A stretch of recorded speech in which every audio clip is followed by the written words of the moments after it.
How's it going, everybody? Today I'm here with Mothica, the real life goth Hannah Montana. And in this episode, we're going to go into internet fame, artistry, and what all that looks like behind the scenes.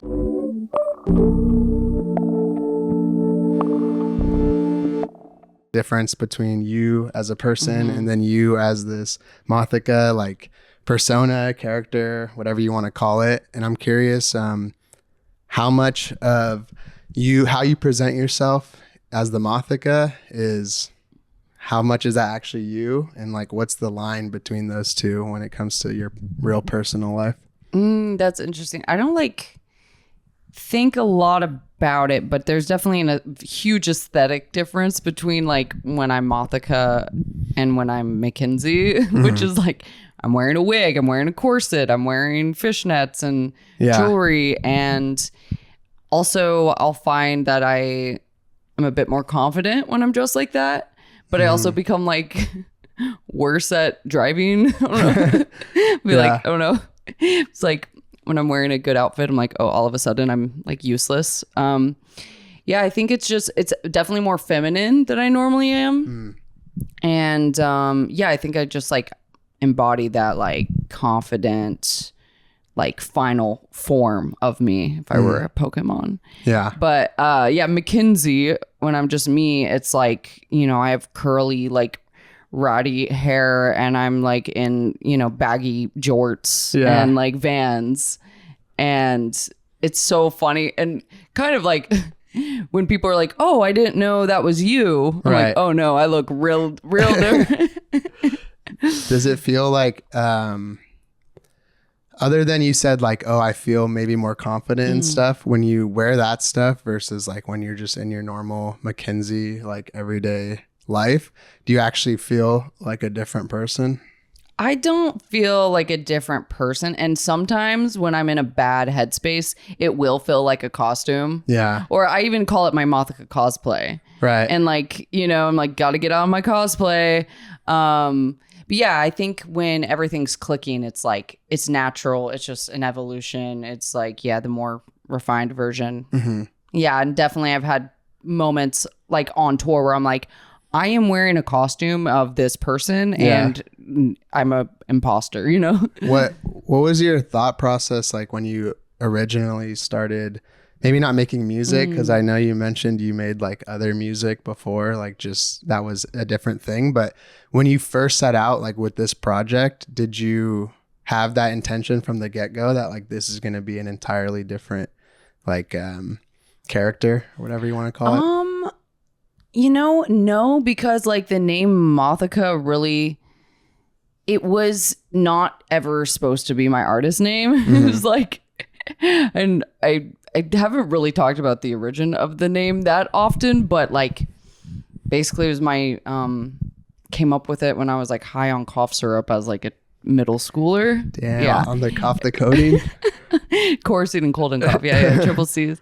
But yeah, just like, I was obsessed with moths and I was convinced in my hallucination that I was a moth in a past life. And I felt a kinship to them because they're like self-destructive and attracted to the light that can kill them. And my friend just jokingly said like, I'm Gothica and you're Mothica.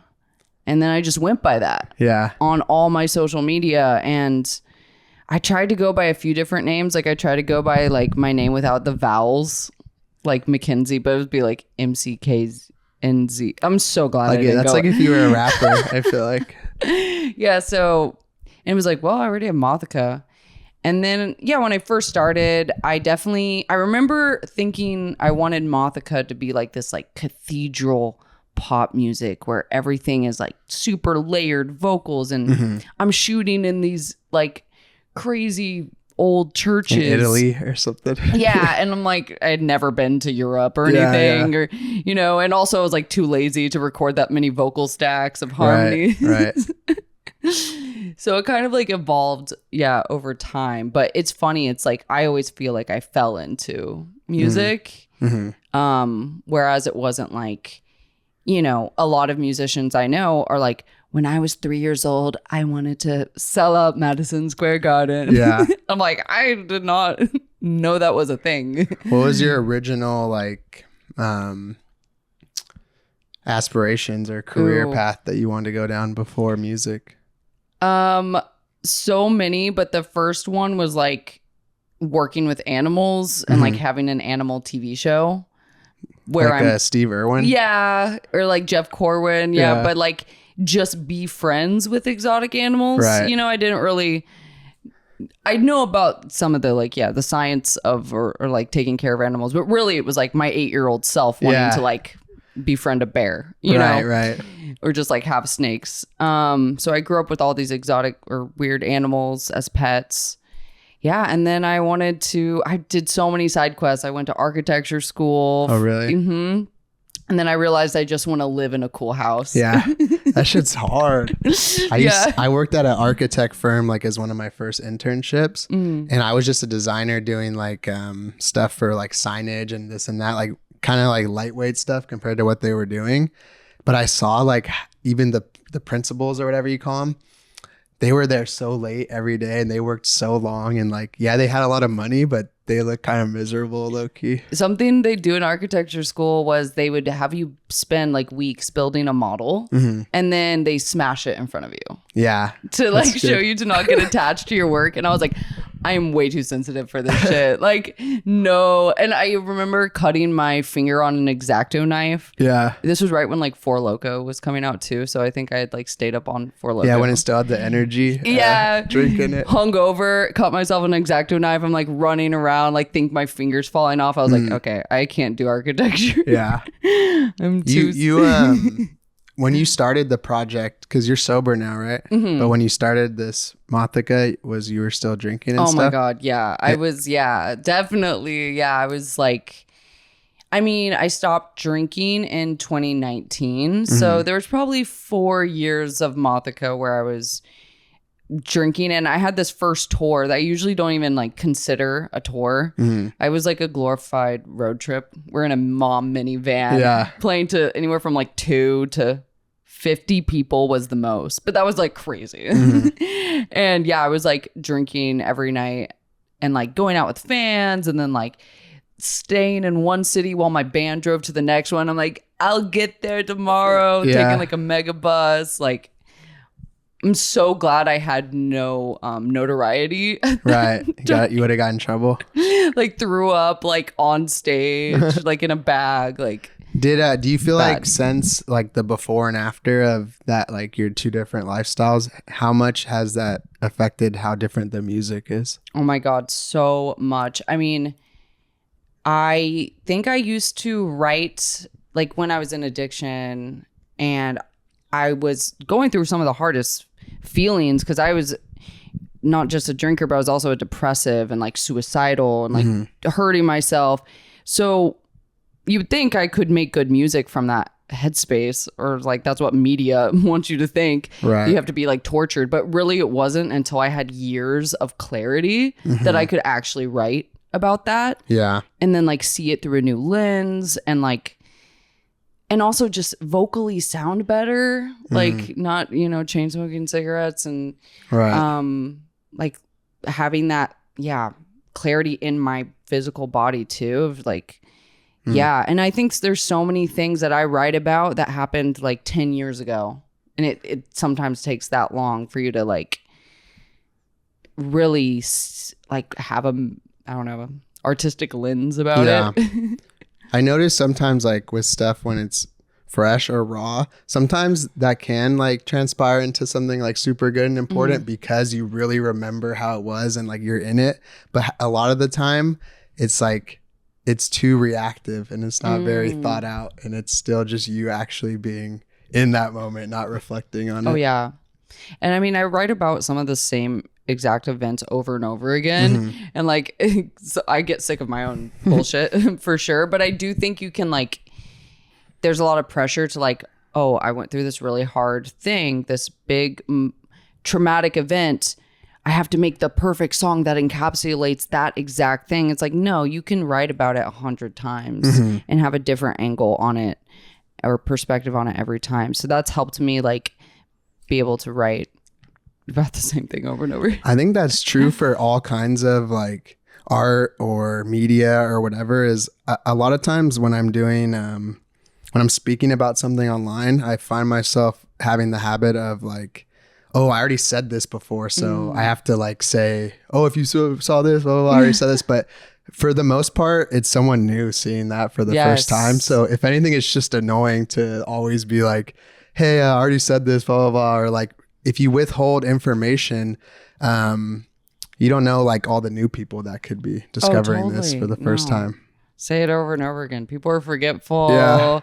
Yeah. And like, I barely have, there's some things I've like, I posted about it once. I'm like, I promoted it. Yeah. It's like, no, you didn't. I talked to the guy at, the guy who runs like Patreon. He told me it takes people on average 7 times of seeing something to act on it. That's like the average stat. So like when you're only annoying like the 5 or 10% of the people that see everything.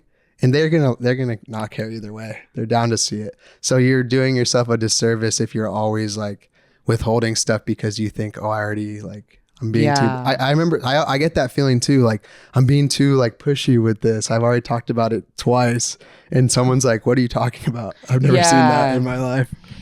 Yeah, no, and there definitely with like music promotion on TikTok. I've before like counted how many times someone posted the same snippet. Yeah. And I like follow someone that like posted their song like 100 times. Yeah. I will post a song once, and if it doesn't do well, I'm like, well, I tried. That was like, did you see that? You know that guy like Hudson Freeman? Do you know who that is? I've heard, yeah. He was doing like he kept promoting that song like where he's playing the guitar. And for a while I was like, this is a lot. But then after like now that I'm removed from that, it almost doesn't matter. And it got him to be able to play all these shows and stuff. So I feel like it's a net positive, you know? I know. I'm like, do I just not care about any of my songs enough to, to do that? Like maybe if I had that one thing that I was like, no, this needs to be blasted. You know? Mean, people always reference like that Tyler the Creator clip where he's like, what do you mean? Like, you don't love this thing you made? You're going to make an album for a year and post it on your story once? Like, yo, check this shit out.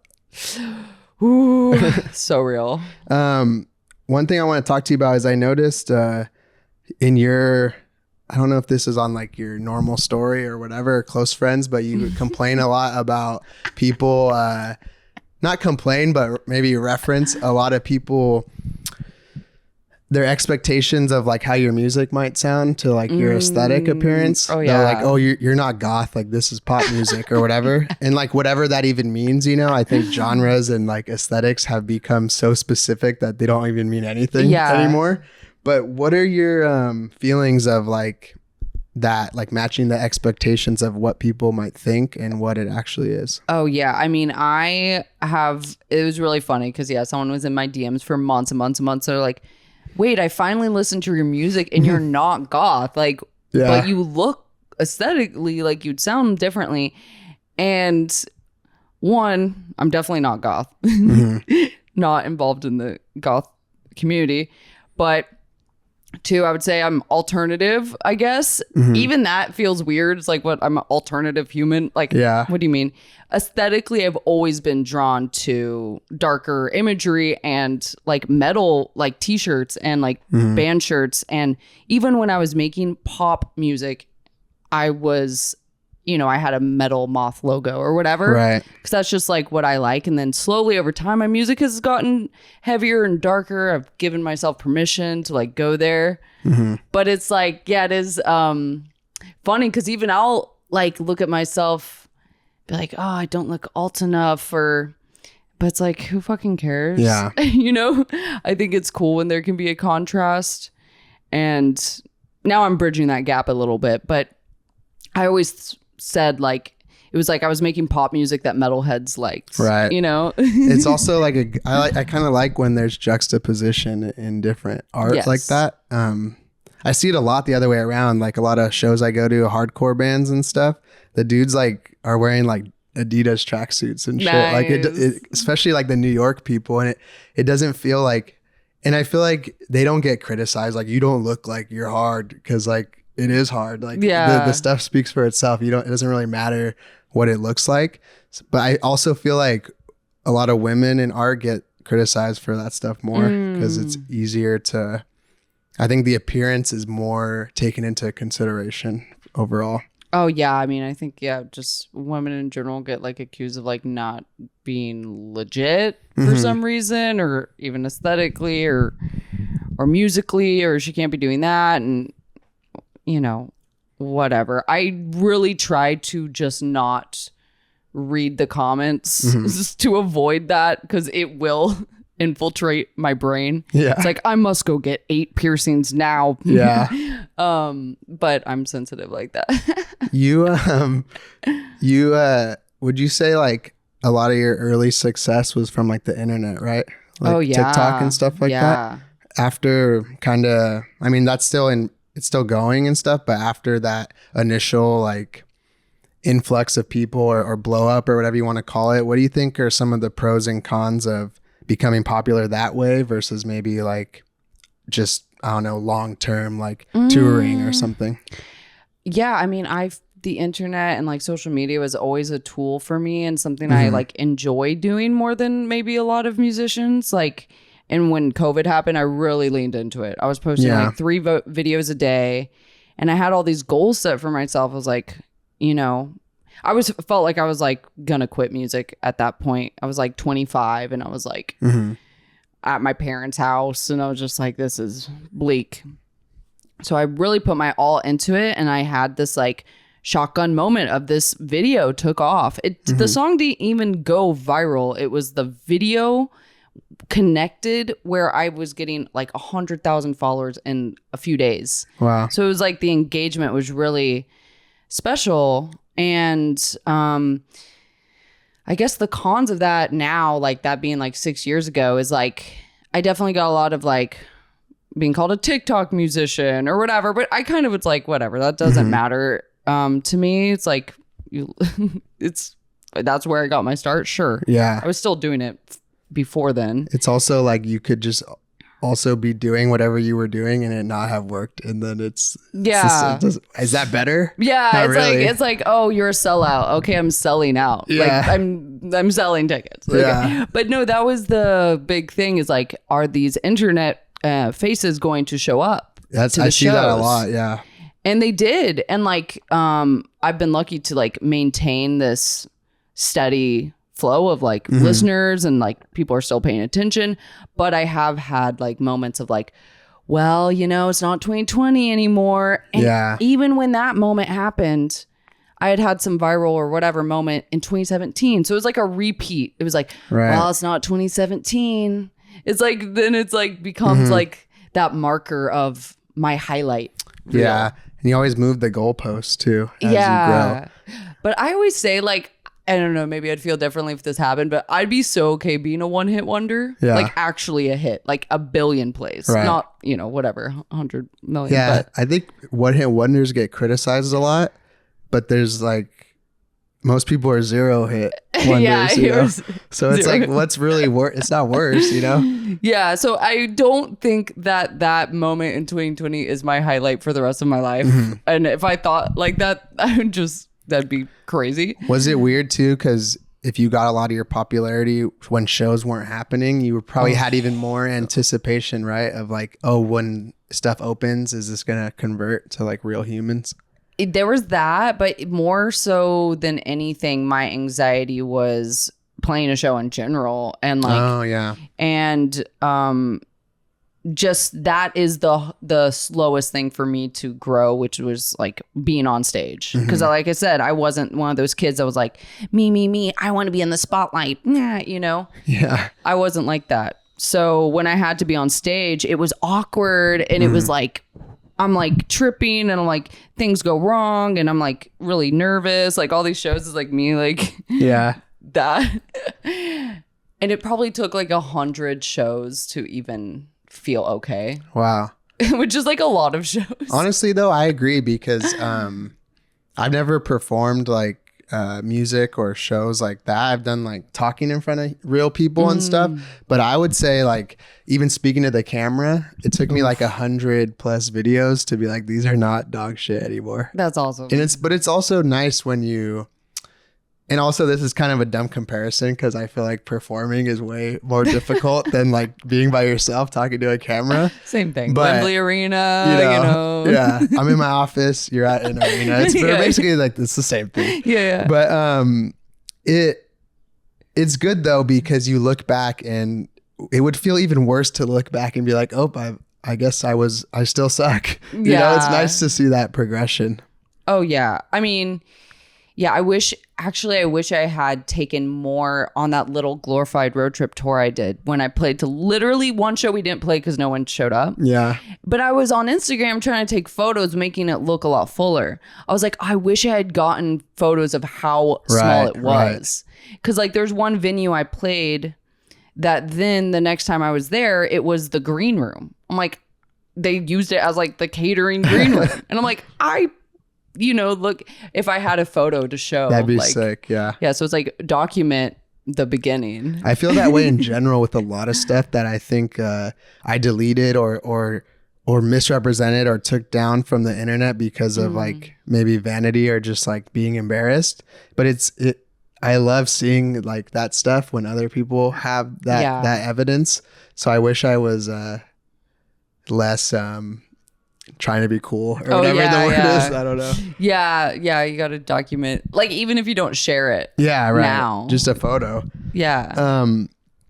Do you ever feel like since this is a little bit different topic, but do you ever feel like since you've built this Mothica character out like pretty thoroughly, and also I don't know if character, persona, whatever, but do you ever feel like since you've built this out in this aesthetic that you feel pressure to keep up with like the same thing and not pivot into different maybe stuff like artistically or even just appearance wise or whatever? I think luckily I've kind of always, I don't know, I haven't like really been bogged down by that. There's definitely some moments where I'm like, ooh, Mothica fans will like this, or this sounds like a quintessential Mothica song, or just like spooky dark pop. And yeah, I'm like, oh, well, do people want that? But if I create like that, it's like an echo chamber. So I've really, I've made this kind of rock inspired record, and then I pivoted and made this like visual album, and I had like a dark wave song and like synths, and I had like a Western vibe. And so I really let myself do whatever. And there was moments where I was like, is this gonna work? Like, and then I'd show it to people. I'm like, this is crazy. This is basically a country song. They're like, no, that still sounds like a Mothica song. So like, I think even when I'm branching out, I always have that imprint.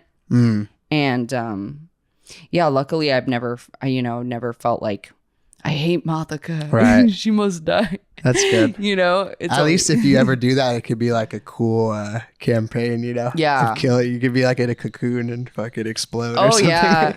I am, in the middle of finishing this next record, and I have been having like, existential thoughts of like, what am I doing? But I think that's just like natural.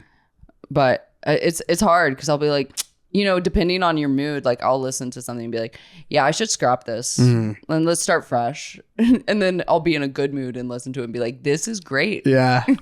I've noticed too, like I try my best whenever I get in the headspace of like, oh, this isn't something that I would do, or like this is so different from what maybe I'm known for or expected by, is that the thing that people like or know I had to do for the first time at some point.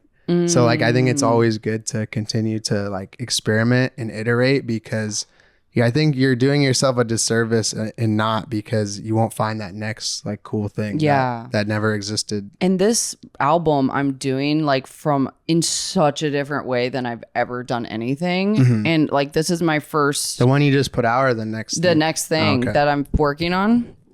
It's like partially because in the past, every album, I would almost have the visuals before I even made the music. Like I'm so aesthetically driven that it'll be like, okay, here's the song titles, here's like the visual, here's like the music videos, and now let's go make some songs and kind of figure that out. And this one, I had just gotten out of rehab. I was like, I don't want to do music anymore. And then I just kind of started writing songs. And it wasn't like I have this grandiose narrative. Yeah. And also before rehab, I was so motivated by, the pressures of, I put out 3 albums in 4 years. I was on ADHD medication, you know? I was like on another planet, just making like, spreadsheets and Locked in. slideshows and just like completely manic energy. Yeah. And now I'm creating from like a more like very sober headspace and kind of having to like figure things out and discover. It keeps changing, and now there's like maybe a unicorn involved. There's like medieval imagery. It's like just going these weird. I'm like, okay, but it's not as which I'm curious to see how that like resonates and what I even do with it. But yeah, when I first talked to you or online about the last thing that you were doing, like the Mothica stuff. Yeah. I was, as a designer, it was like refreshing to see someone that actually, takes that into consideration throughout the process rather than like, here's this thing, like now what do we do? Or even the other way around, like sometimes you make this thing and then it's like the music doesn't happen, or whatever. So I think it's good that you work like parallelly, and it was cool to see you care about it being like cohesive from the yourself, like appearance wise, the album art, the merch, the packaging, the rollout, the sound, everything. And what do you think like got you in the first place to care about that stuff so much? Have you always kind of been that way? Yeah, I think I've always been that way. I think like I was always very artistic as a kid, illustrating and doing like design stuff. And I don't know, it probably started on growing up on Tumblr. It's like I love a well packaged thing. I still buy books by its cover. It's like I'll buy olive oil because I like the font. Right. And also it's like there is so much heart and depth and emotion to the songs I'm making. Why not make it look the best it could, but yeah, I think I love that side of it because I get to, not just like, I'm not just a singer. I don't even think of myself as a singer. If like the world ended, would I be busking on the street? Fuck no. Right. Like I like being able to wear all the hats and all the wigs and like, I'm trying to build a stage prop for the next tour. Like I'm thinking about that, and I can like pivot. That's what's cool about being a musician. It's not just music. What do you think about first usually when you're coming up with an entire new like world or whatever you want to call it? Usually like a word or something will like start showing up. And that's when I get like a little spiritual and like psycho about it. It's like I'll just keep seeing this theme, and then it like becomes like, I don't want to say what the next record is, but yeah, there's a word that just kept like popping out to me. But for the last one, like I saw Kissing Death, my last album, and I saw it as like one word, and it was just like appeared in my mind, and I was like, what?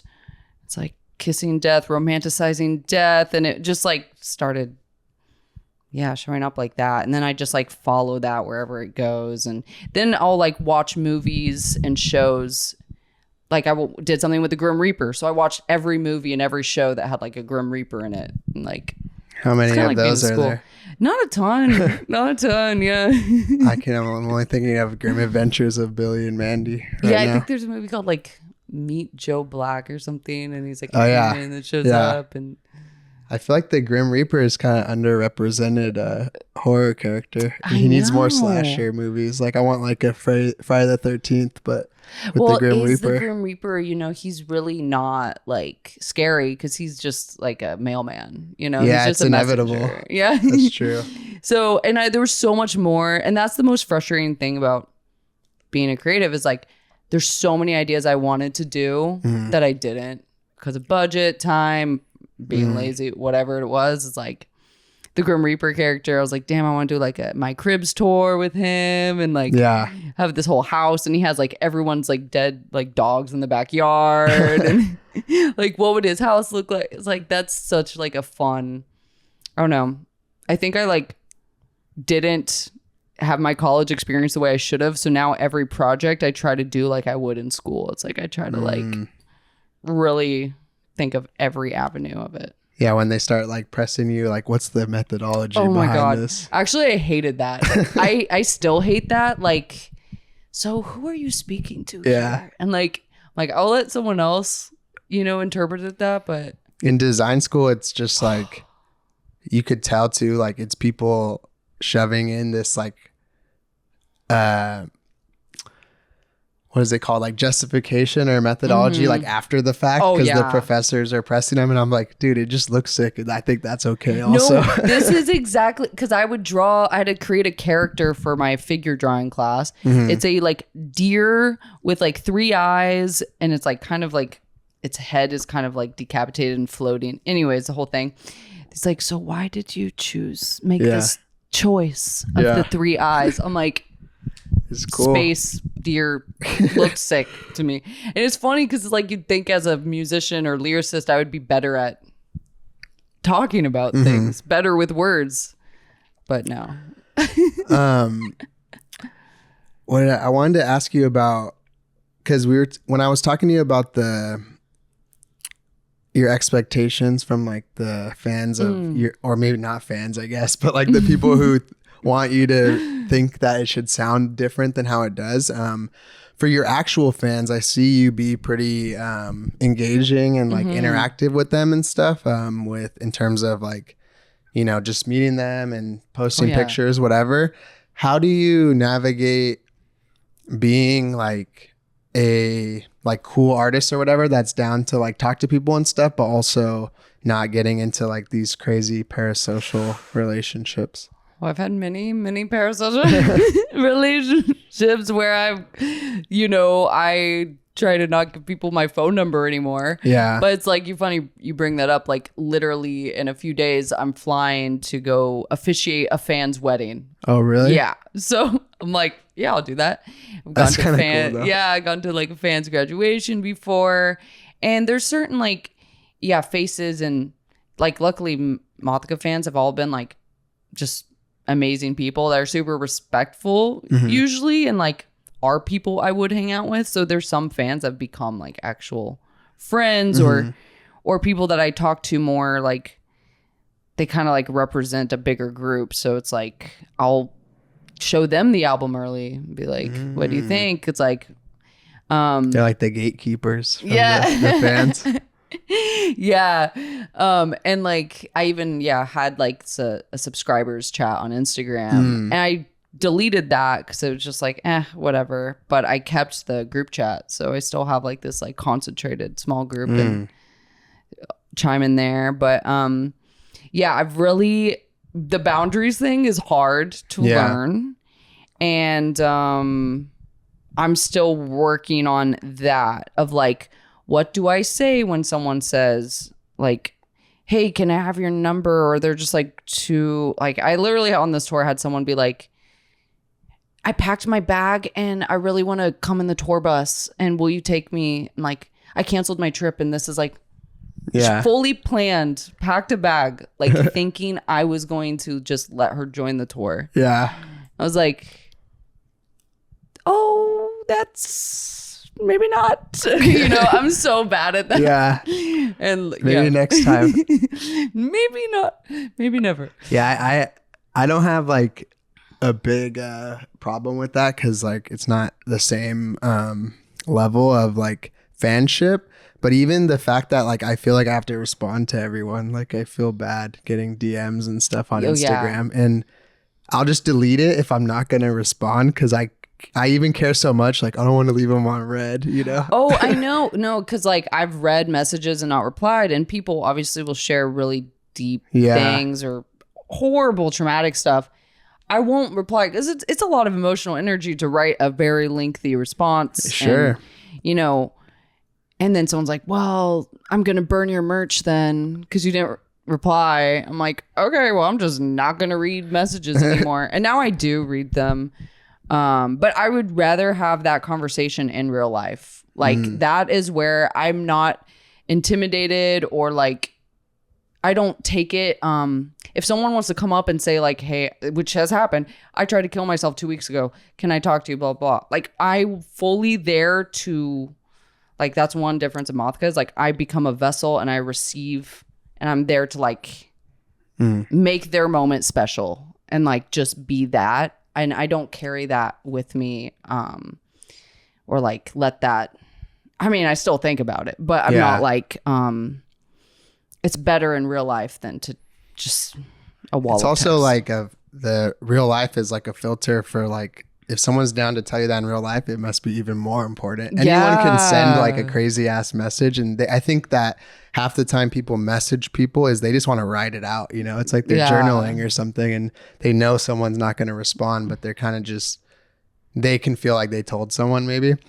But in real life, it's like you're just looking at them. You can't not respond. So and I mean that's what's like. Obviously, the people that are going to wait in line to meet me at a meet and greet are usually pretty excited or have a positive view of me, and I get to like make that one, because I always think like that one interaction you have with someone is gonna like go on with them. So like I think about like influential people I've met and how it affected me when they weren't present or they were just like, like literally went up to an artist like, I love your music. Like, okay, I'm with my friends, you know? It's like, damn, that sucks. So I will never turn down a photo or signature or whatever. Like the fact that people want that, I'm like, that's sick. I know. I wonder how it must feel to be like when people get to like such a level that almost becomes justified. Like they get talked to every like 3 seconds or whatever. That must be crazy. That scares me. And that's why I love being underrated. Like I will take being underrated all day. If I'm like the best kept secret of like, oh, you haven't heard of Moth, that's great. Cause I can make a living. You can make a living and not have any notoriety or fame, you know? That's what I want. I think too, like a lot of the maybe reason you have these more like passionate and like parasocial fans is because how vulnerable and stuff you've been with your own things online and like through the music, and also just how you've approached like your own stuff on even like an Instagram story or a TikTok or whatever. Is there anything that you feel like you specifically hide or like keep from the outside world that I guess maybe consider talking about right now? Oh yeah. No, but I probably should keep things more because I have to be very like careful about, I don't know, I guess a false familiarity or something of like when I'm like, because I'll just be like, yeah, and I went on this date and blah blah blah, and then people will think, oh, we're actually like close friends now, or oh, you're interested in me or something like that. I've definitely had fans like think I'm interested in them when I wasn't. I'm like, oh no, I romantic? It's like I just like say everything ever and talk like that. So I think I gotta be more careful about that. But I don't know. I think something I struggle with is like, bridging the gap between like being more like McKinsey and like sharing more raw things. When I have tried, I get the comments of like, you're not, why do you look like that? Or like, you look tired. You look tired. Or they're like, but that's really hard to I don't know, make content from that like messy, imperfect space. Right. Because Mothica's always been like, oh, I turn on or whatever. It's like, that's why you're like Hannah Montana. Yeah, I know. It's two different worlds. I know. And it's so funny looking back at like the old Mothica, like when I first started wearing wigs and stuff, and like these synthetic ass like falling off my head, just like looks like plastic. Yeah. Oh, just like the Temu version of maybe what I am going to achieve. Like, how many wigs do you have? Probably like 10. Wow. Yeah. Because I thought you look like that would just kind of be your hair also. So like that's good, I think. But when I met you, I didn't even realize until I I saw your other like pictures on your story that you had like the curly hair and stuff. Yeah, I have curly like brownish blonde hair. Yeah. And because I've been on a hair growth journey, I have alopecia. It's a whole other thing. But my hair's gotten a lot healthier, and I'm like, damn, should I get a wig that just looks like my real hair, but like way longer? Yeah. Because I love, you know, it gotta have a little drama. Yeah, for sure. Have you ever actually went on a date with a fan or had a romantic, like any type of, I guess, encounter with someone that was like knew you beforehand? Yes, but well, somewhat recently, because I was on dating app. I'm off all of them now, but I was on a dating app and I got a or ping or whatever that was like, oh, hey, that's crazy. I love your song Afterlife. Didn't match with them.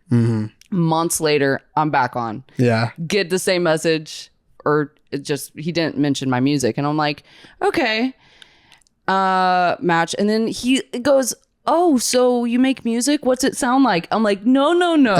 I know you know my music. So I guess in that way, but I would actually, prefer someone.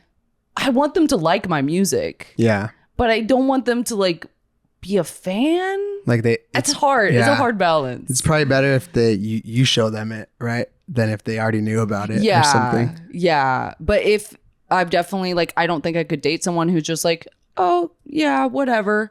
It's like, how are you, like, this is a pretty all-encompassing career. Or they're like, this shit's ass. Yeah. I've definitely shown my music and someone goes, pretty cool. And it's like their voice goes up. You're like, oh, damn, no, you hate this. They're like, damn, that's crazy.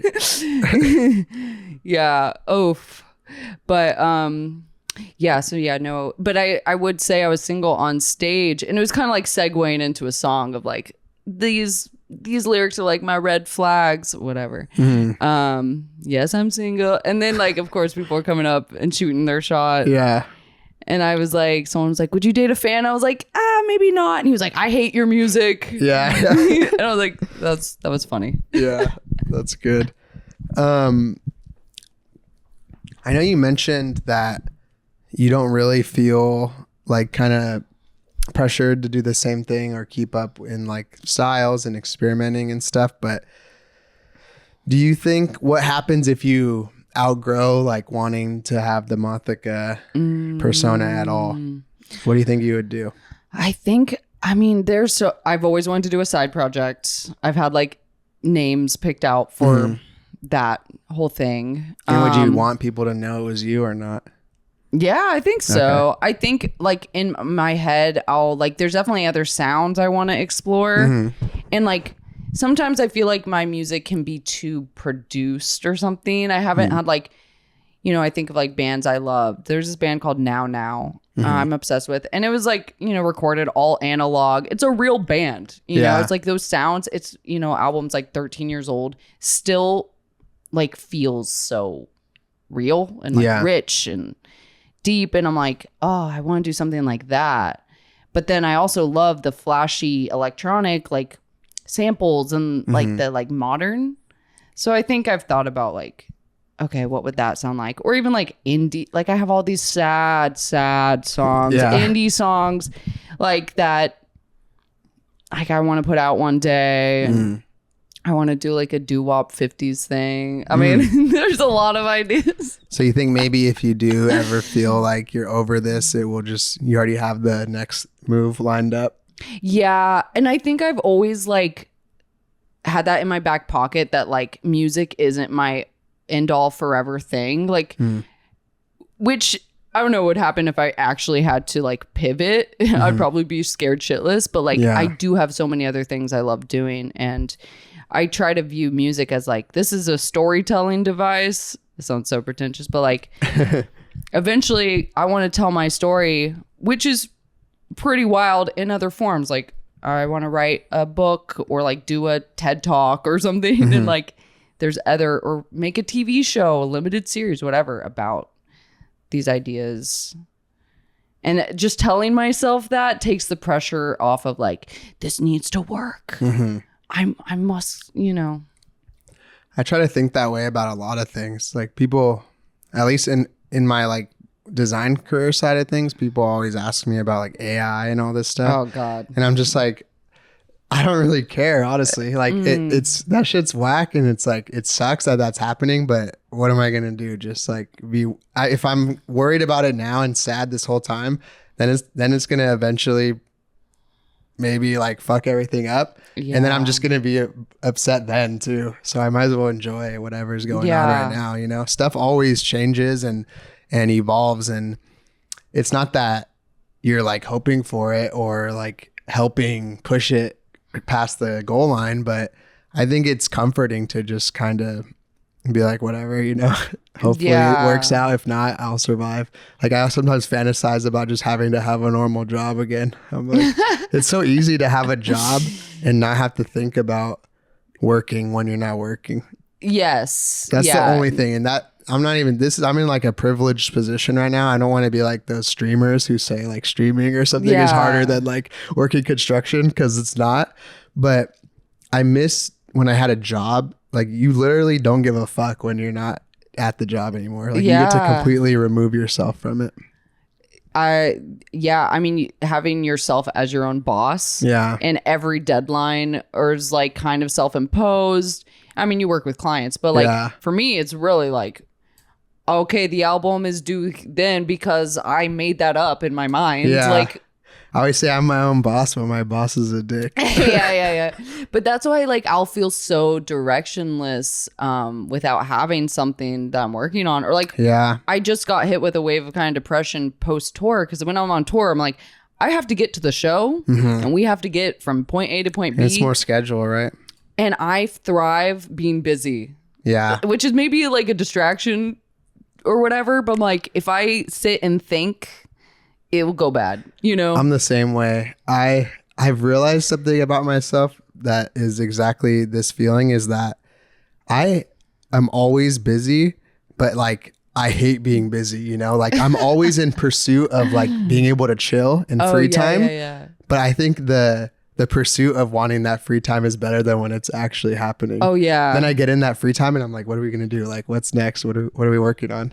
Yeah. Free time's hard. I'm such a like, I don't know. It's funny. I do my best work when I'm like procrastinating or just like kind of distracted. Like I'll do some design work here and there now. If I sit down to do it, that's crazy. That's like daunting. I'm like, oh my God. But if I'm like in a session or I'm with friends, like I wish I just had more people to come over and be in my space, because that's when I can like, okay, now I'm going to ignore you and do this. Yeah, for sure. No. What one of the last things I wanted to ask you is if you could start over your entire Mothica career as an artist, I guess from the initial like starting the character, persona, internet stuff, to now touring, this and that, building visuals, do you think you would do things the same way? Or is there anything you've learned that you do differently? Oh my God, I'd do so much differently. Just like, I mean, obviously you have to grow, but like sonically, it's all over the place. Yeah, visually, I think if I had like kept I've had I don't know, similar flavor, but like I was a kid. Like even though I was like I felt like I was a kid. Sure. And there's like, I have some like random like EDM songs I did or remixes that like. How old were you when you started the Mothica stuff? I mean, my first release was probably when I was like 19. Okay. But the name came when I was like 15 or 16. Oh. Yeah. But I would keep it more cohesive, and I mean, I put out like 150 songs. I'm a quantity person, that's for sure. Okay. So I would do that differently, and just but it's hard to look back and like change it all. But that's why it's like, even if I won't ever do it, the illusion of a side project excites me. Like, oh, that'll be when everything is perfect. Like just having that little break in case of emergency side project. Yeah. Or I have to like think of that as an option. Right. Like, okay, I'll do that when I get my side project. Sick. All right. Well, thank you so much for coming on and inviting me to your little couch and everything. Oh yeah, I'm good Pee Wee here the whole time. I am guest host right here. Yeah. And everyone, if you aren't familiar already, check out Mothica's stuff. Super cool. And anything else? No. Stay tuned for the next album. See what that turns into. Okay, sick. All right. Peace out, everyone.